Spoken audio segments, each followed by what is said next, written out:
Bismillahirrahmanirrahim. Assalamualaikum warahmatullahi wabarakatuh.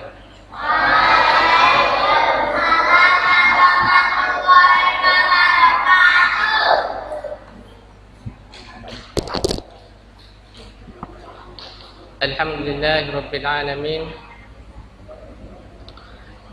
Wassalatu wassalamu ala asrafil anbiya'i wal mursalin nabiyyina Muhammadin wa ala alihi wa ashabihi wa man sara ala nahjihi ila yaumiddin. Amma ba'du. Alhamdulillahirabbil alamin. Segala puji bagi Allah Subhanahu wa taala yang telah memberikan kita begitu banyak nikmatnya, begitu banyak karunia-Nya, yang sekiranya nikmat tersebut dihitung maka tidak akan bisa terhitung. Wa in ta'uddu ni'matallahi la tuhsuha. Dan apabila kalian menghitung-hitung nikmatku, niscaya kalian tidak akan bisa untuk menghitungnya.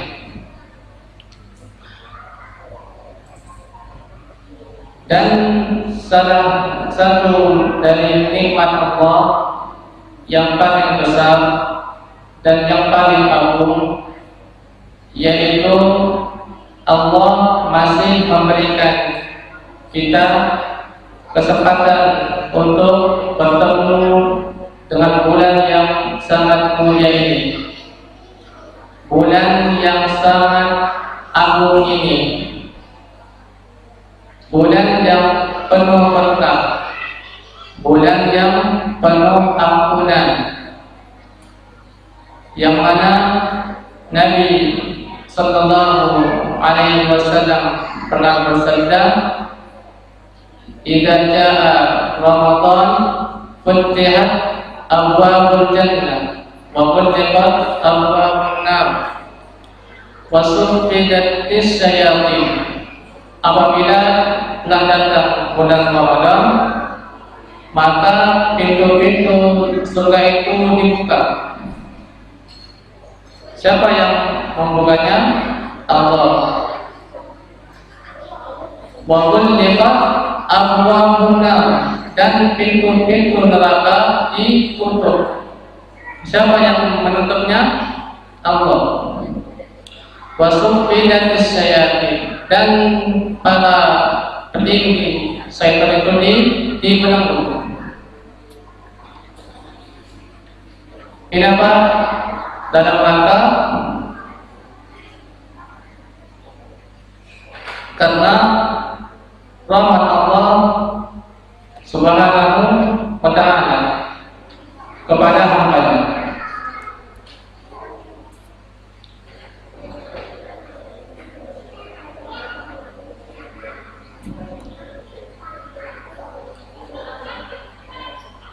Salawat serta salam atas junjungan alam Nabi besar kita Nabi Muhammad Sallallahu Alaihi Wasallam bersama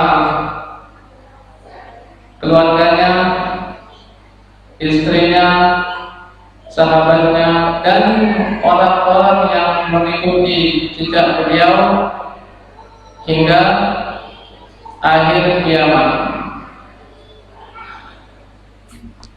Untuk sore hari ini, insyaallah kita akan membahas tentang fikih puasa.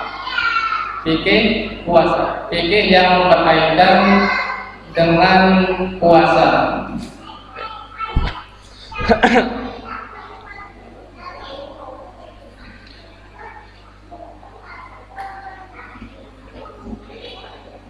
Jamaah sekalian, adik-adikku yang semoga mendapatkan curahan rahmat dari Allah Subhanahu wa ta'ala,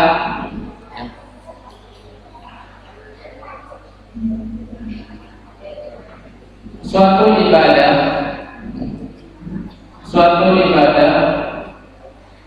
itu tidaklah dikatakan ibadah kecuali harus terpenuhi dua syarat.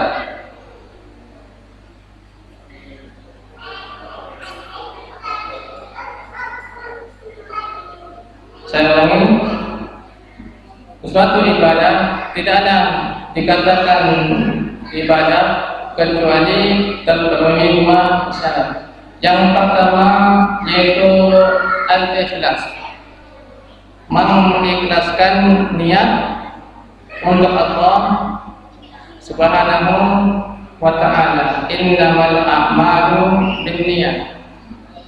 Innamal a'malu binniyat. Sesungguhnya amal-amal itu tergantung pada niatnya. Yang kedua yaitu mengikuti contoh Nabi Sallallahu Alaihi Wasallam, karena Allah mengutus beliau untuk menyampaikan, untuk mengajarkan agama Islam. Maka kita harus beribadah kepada Allah sesuai dengan tuntunan beliau,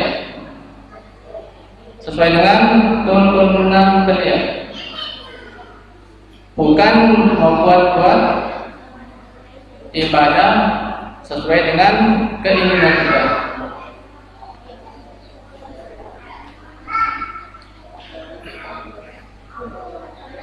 Dan juga suatu ibadah itu sangat berbeda jauh kualitasnya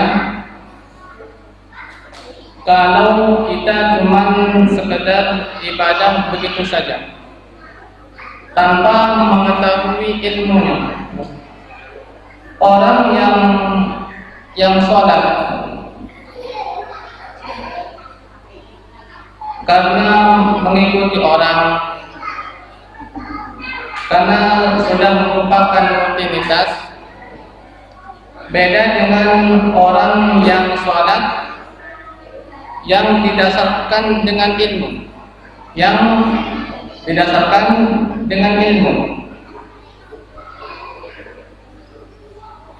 Kalau orang yang sholat karena hanya mengerjakan kewajiban, ya sholatnya begitu-begitu aja. Akan tetapi orang yang sholat yang didasarkan dengan ilmu itu ada sedikit nilai plusnya,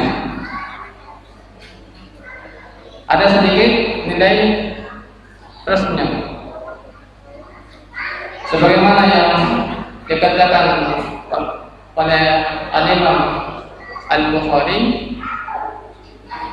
berilmu dulu baru kita beramal. Ilmu dulu baru beramal.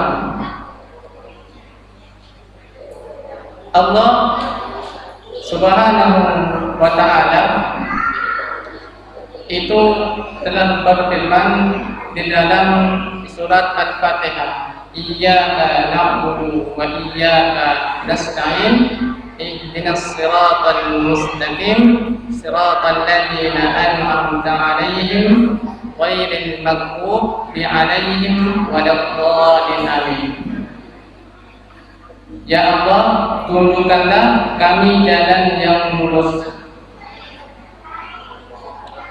yaitu jalan orang-orang yang Engkau ridhoi, bukan jalan orang-orang yang al-maghdub, bukan jalan orang-orang yang dibenci.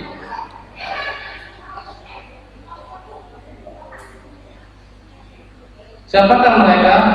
Yaitu orang-orang Yahudi.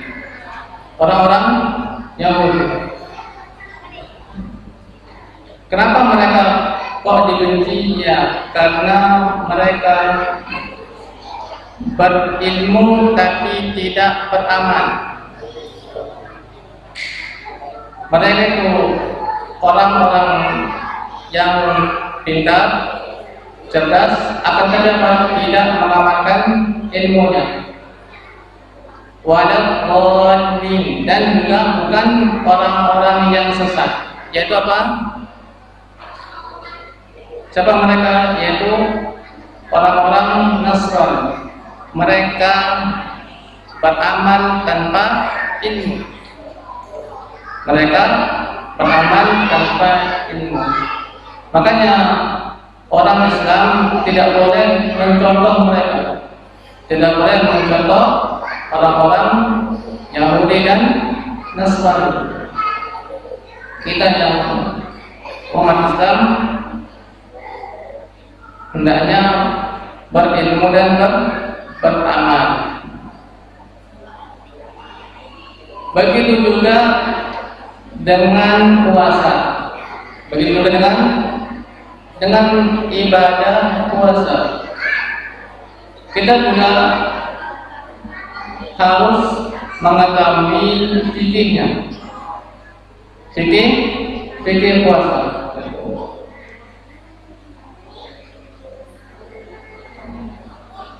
Ibadah puasa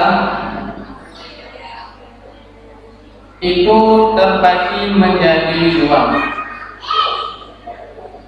Puasa itu apa? Terbagi menjadi dua.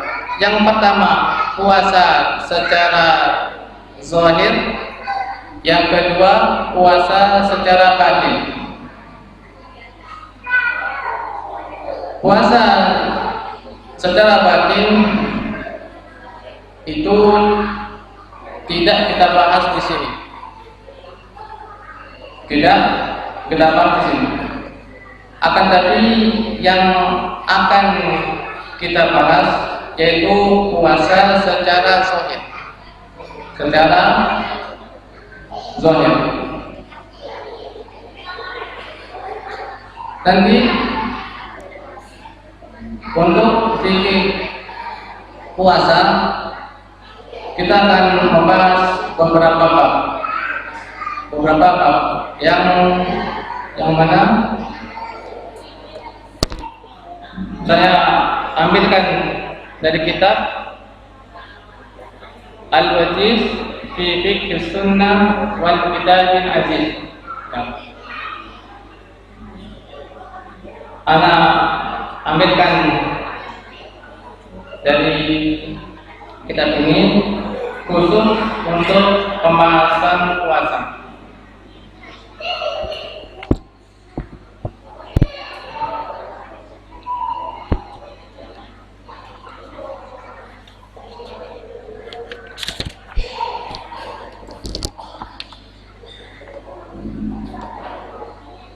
Kita mulai dari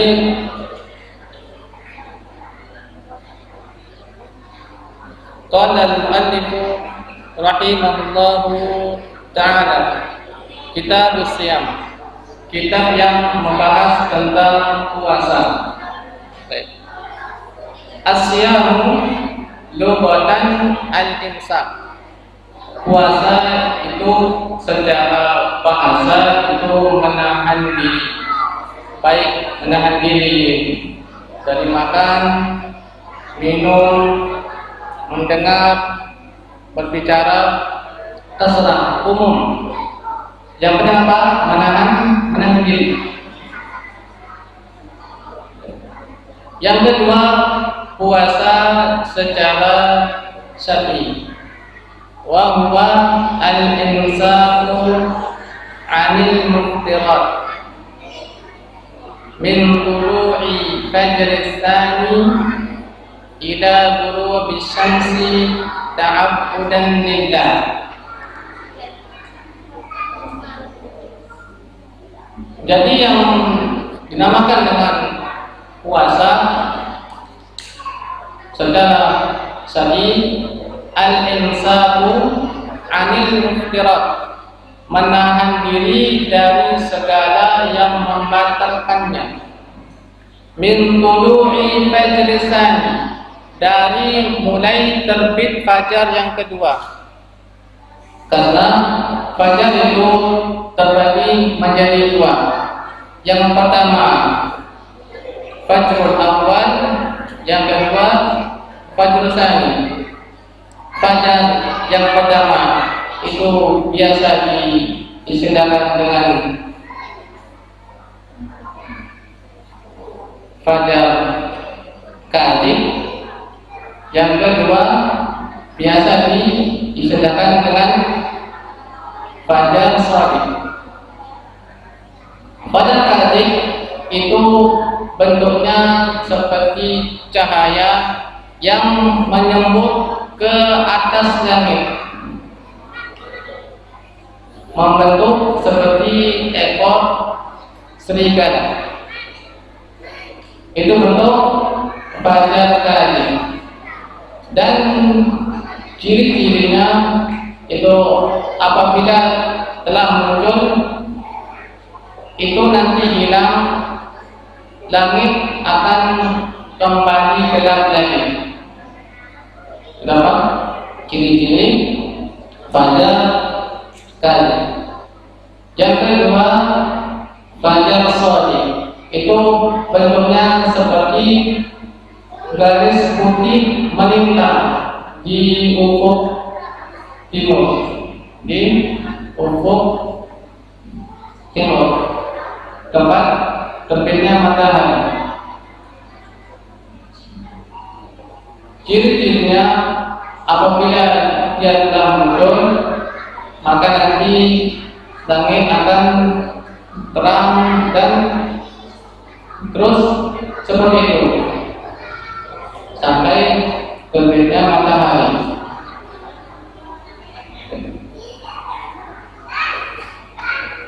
Min tulu'i fajri tsani, dari terbitnya fajar yang kedua, ila ghurubi syamsi, sampai terbenamnya matahari. Jadi berpuasa itu mulai dari terbit fajar sampai terbenam matahari.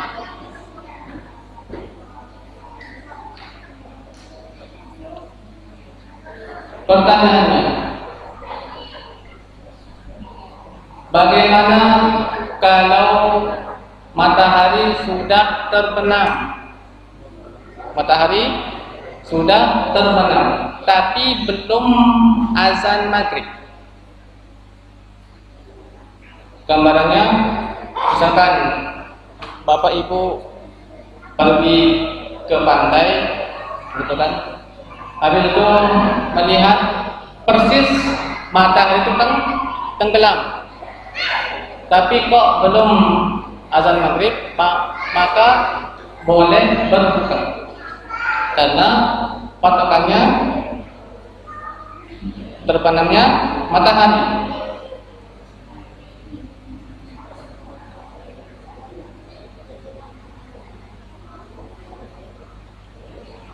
Bagaimana kalau di daerah kita ini, di daerah yang banyak perumahan,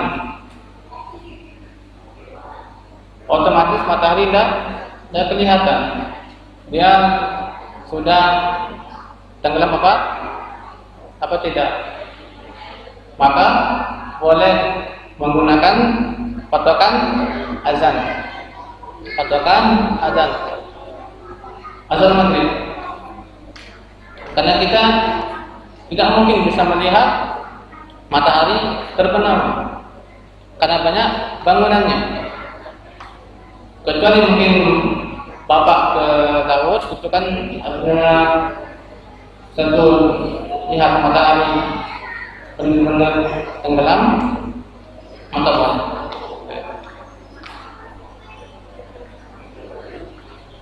Ta'abbudan lillah, dalam rangka ibadah kepada Allah.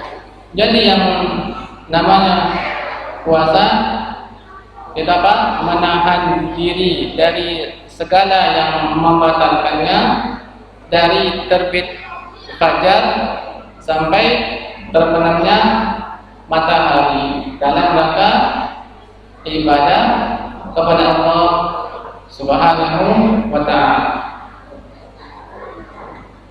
Baik. Yang kedua, hukumnya apa sih? Hukum puasa Ramadan. Baik. Shaumu Ramadana ruknun min arkanil Islam wa fardun min faraidihi. Puasa Ramadan merupakan salah satu dari rukun-rukun Islam dan juga salah satu dari kewajiban-kewajibannya, sebagaimana firman Allah Subhanahu wa ta'ala, ya ayyuhalladzina amanu kutiba 'alaikumus shiyam kama kutiba 'alal ladzina min qablikum la'allakum tattaqun. Wahai orang-orang yang beriman, telah diwajibkan atas kalian untuk berpuasa sebagaimana telah diwajibkan puasa itu atas orang-orang sebelum kalian, la'allakum tattaqun, supaya kalian menjadi orang yang bertakwa.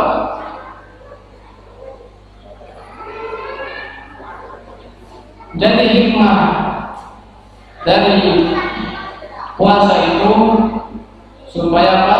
Supaya kita menjadi orang yang bertakwa.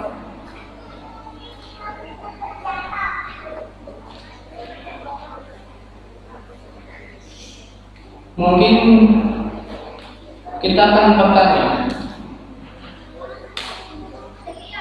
kok kita diwajibkan untuk berpuasa? Kok kita tidak boleh makan? Kok kita tidak boleh minum? Bukankah itu sama dengan menyiksa diri? Bukankah itu sama dengan mudarat?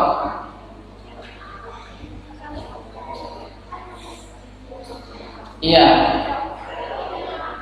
Memang dari satu sisi ada masyaqqahnya, ada mudaratnya, ada rasa capeknya. Tapi capeknya itu, mudaratnya itu tidak sebanding dengan balasannya. Tidak sebanding dengan balasannya. Apa itu balasan puasa?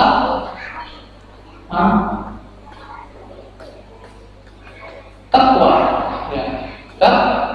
Takwa. La'allakum tattaqun, supaya kalian menjadi orang yang bertakwa.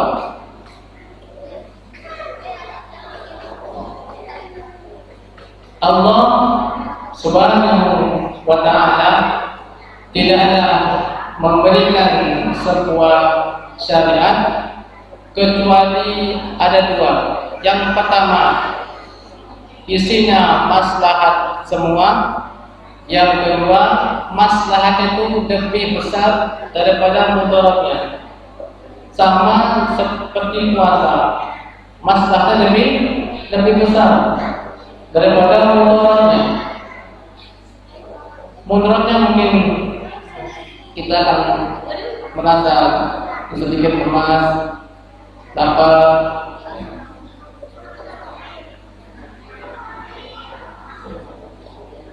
bawaannya mungkin ngantuk, ya. Tapi di sana terdapat hikmahnya yang sangat besar. Hikmah yang sangat besar. Jadi puasa Ramadan hukumnya wajib. Hukumnya wajib. Ruknun min arkanil Islam, salah satu dari rukun-rukun Islam. Yang kedua, dalilnya hadis Nabi Sallallahu Alaihi Wasallam yang bersumber dari sahabat yang mulia Ibnu Umar radhiyallahu anhu,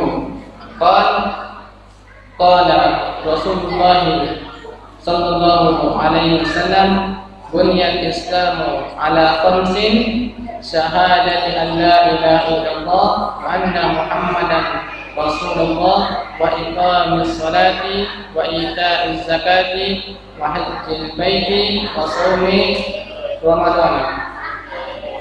Islam itu dibangun di atas 5 pilar. 5 pilar. 5 pokok. Yang pertama, syahadat la ilaha illallah wa anna Muhammadan Rasulullah. Yang kedua, mendirikan salat. Yang ketiga, membayar zakat. Yang keempat, haji. Yang kelima, puasa Ramadan. Puasa Ramadan.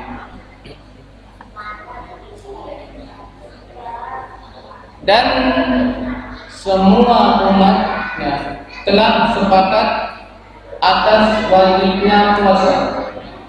Semua umat telah sepakat atas wajibnya puasa. Dan barang siapa yang mengingkari wajibnya puasa, maka hukumnya kafir dan keluar dari agama Islam. Barang siapa yang mengingkari wajibnya puasa Ramadan, maka dia telah kafir dan keluar dari agama Islam.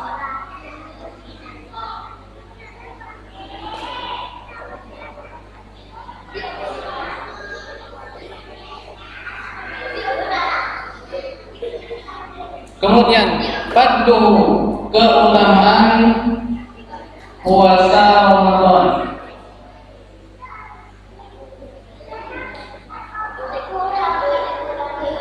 Keutamaan puasa Ramadan.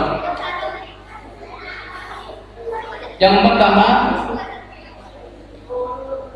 hadis yang bersumber dari sahabat yang mulia Abu Hurairah radhiyallahu anhu.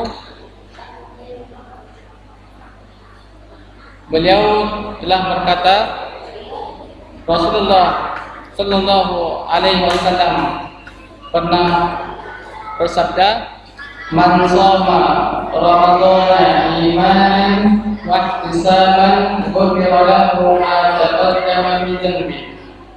Barang siapa yang berpuasa Ramadan atas dasar iman, atas dasar keyakinan bahwasanya puasa Ramadan merupakan syariatnya Allah, merupakan salah satu rukun dari rukun-rukun Islam, wahtisaban, dan mengharap pahala. Jadi orang itu bukan cuma sekedar berpuasa, tapi apa? Dia meniatkan dengan puasanya itu untuk mendapatkan pahala. Ghufira lahu ma taqaddama min dhanbi, maka dia akan diampuni dosanya yang telah lalu. Maka akan diampuni dosanya yang telah lalu. Iya benar, memang yang diampuni adalah dosa-dosa yang kecil. Tapi kalau dibarengi dengan taubat, maka yang mengampuni semua dosanya, baik dosa yang kecil ataupun dosa yang besar. Bi'idznillah ta'ala.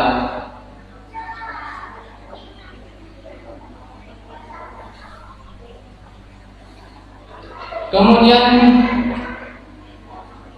keutamaan yang kedua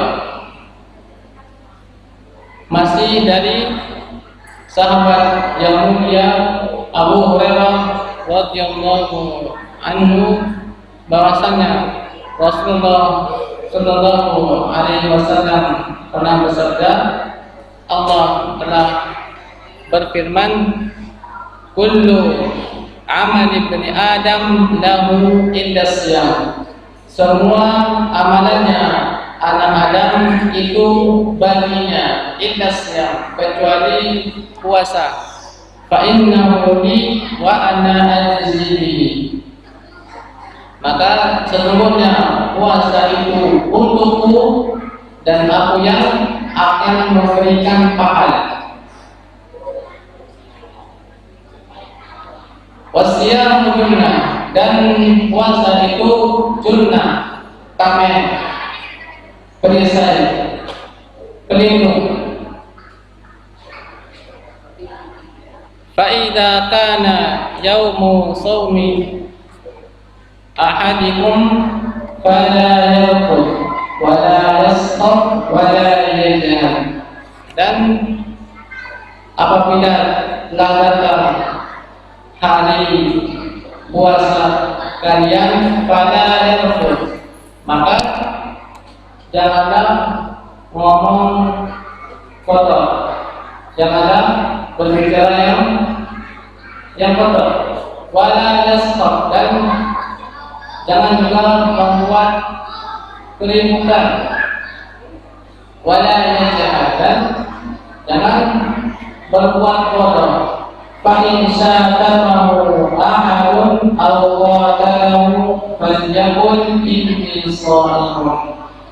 Dan apabila ada orang yang mencelanya, mengejeknya, menghinanya, ya, Allah atau mengajak untuk bertengkar, mengajak kelahi, falyakul inni shaim, maka hendaklah dia mengatakan inni shaim, saya sedang berpuasa.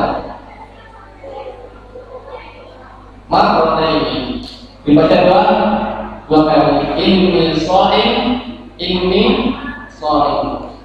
Sesungguhnya aku sedang berpuasa.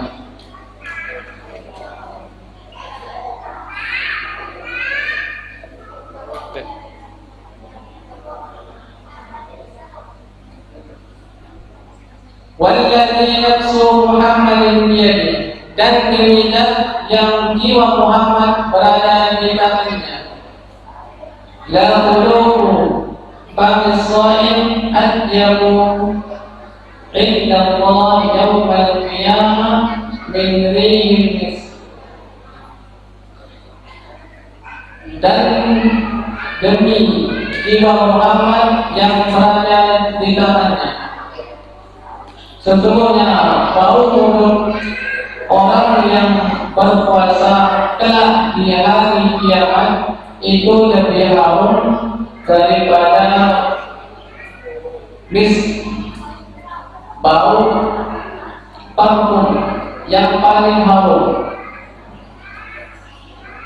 Wal shaim farhatani, dan bagi orang yang berpuasa itu memiliki dua kebahagiaan. Yang Allahumma ila tara bariha bifitri, dan apabila dia berbuka maka dia selain itu, wa idza laqiya rabbahu falyati sawmihi, dan tatkala bertemu dengan Allah, maka dia bahagia dengan puasanya. Jadi ya, orang yang berpuasa memiliki dua kebahagiaan. Yang pertama tatkala berbuka, yang kedua tatkala bertemu dengan Rabbnya. Kesimpulan dari apa yang kita bahas hari ini, ya. Yang pertama pengertian puasa, yang kedua hukum puasa Ramadan, yang ketiga keutamaan puasa Ramadan.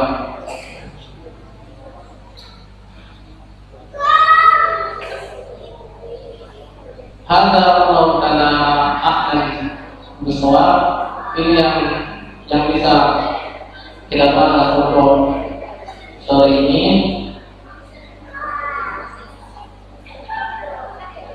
Wassallallahu ala nabiyyina Muhammadin wa ala alihi wa sahbihi. Subhanallahumma wa bihamdika, asyhadu an la ilaha illa anta, astaghfiruka wa atubu ilaik. Assalamualaikum warahmatullahi wabarakatuh.